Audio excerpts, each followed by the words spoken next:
The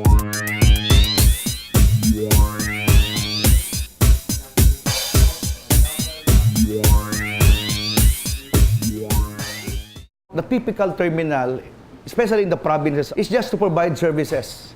It is not well planned, not innovative, and sometimes it's not really an income generating as a sector of a local government. But in this transformation, it's about innovation. It's about giving importance on the cost and the investment. Because in this partnership, the local government of Legazpi did not entail any takeout loans or front cost. It is a well-planned terminal. It's like an airport, an international airport. There is a tarmac inside and no buses you can see in front of the terminal. It's not only the terminal, but it should be a centrum, a souvenir shops, food courts, food stalls, covered walks. We call it the green design architecture, wherein you will no longer need air condition. It's one of the showcase in Bicol today. A lot of LGUs now in Bicol are replicating this program, a partnership, we call it PPP, through lease or BOT. The area is in one of our 3.5, almost 3.5 hectares, located at the heart of the city. But we initiated to put up an access road, which is very wide, that it helps and it does not decongest traffic inside the city. You will see a well-organized terminal, wherein we zone the buses, the field cabs, and of course the jeepney. Sometimes you will feel that you are no longer in the city of Legazpi because it emphasizes a world-class amenities. With this innovation that we had through a lease contract, we were able to convince private sector to come in. Before the PPP, the rental that we got from the terminal is only a measly 70. Why 78,000? Because of the dilapidated facilities, no political will in collection. It is being run by the government, and the people are not confident in putting up or the buses a parking in the terminal. They have a lot of terminals. Each and one of the buses that comes to Legazpi provide their own terminal. Beginning in 2011, the contract is to pay us 300 fixed per month or a 3.6 million per year, and will escalate after 10 years because the contract is about 25 years, so that to give them also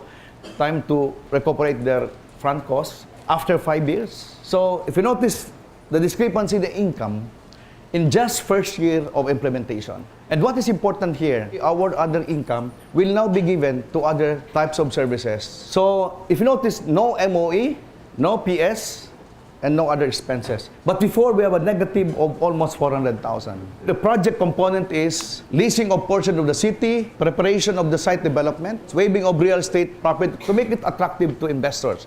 And of course, this is the very important participation of the private sector. Financing, construction, rehabilitation, operation, maintenance, very crucial for the next 25 years. And the transfer of ownership after 25 years. And of course, the front cost, very critical for local government, wherein the local government will not shoulder the front cost of 140 million. And today, they're expanding their expansion because of investment now coming in now, who wants also to partake the success of the terminal. He has created job opening from the bus drivers, the operators, the people empowerment. The key here is regulation. The rate of the rental of the bus space is being still regulated by the government. But the space rental for souvenir shop, restaurant, we give it to the, of course, to the private concessionaire. And the environmental impact is the key. We have designed this on our own that will showcase that provinces can also be a world-class. When I say world-class, it should not be the typical 3-meter road. It should be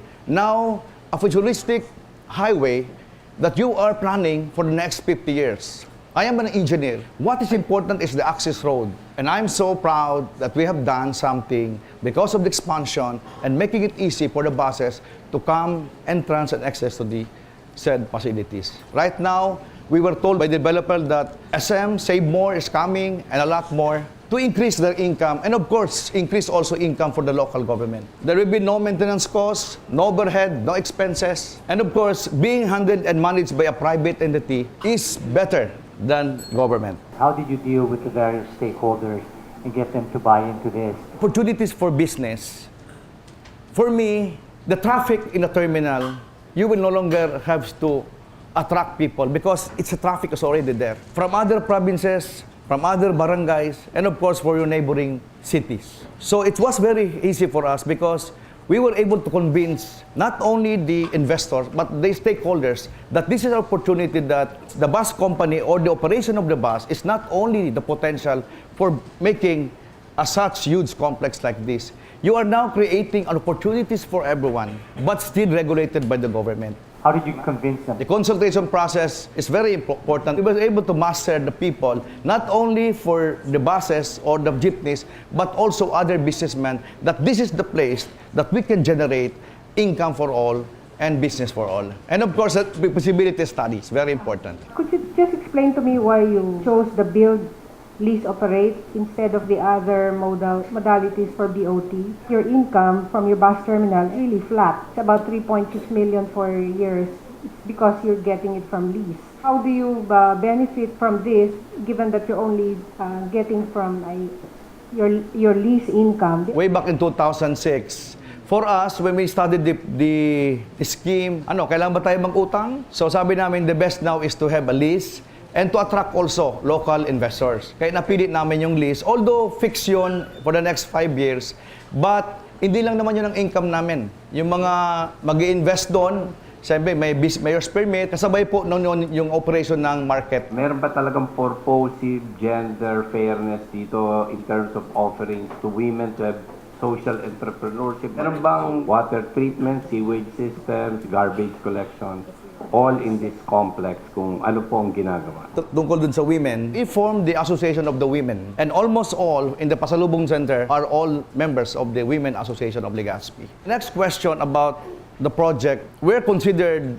for ecological waste management, that we have the only landfill in Bicol today and the only local government who was able to construct a landfill without a takeout loan. For our sewerage and septic, we won over the ASEAN countries and represented the ASEAN countries in USAID, Florida. We just arrived because of a partnership of improving our septic and sanitation. Lucena has its own version of a centralized terminal 15 years ago. How different is it from Lucena? I'm not really very sure whether that Lucena was a takeout loan or an investment of the local government. We are not sure whether that was also an investment of a private investor, because this is a very different thing. The front cost is very critical for local government because we have to take out loan wherein we have to pay on the 20 years, 10 years, which sometimes it's not commensurate on the income. This is a complete package, including the front cost, the investment. The local government only provides the terms of reference that the investor will earn in a specified time. Brought to you by PhilPost.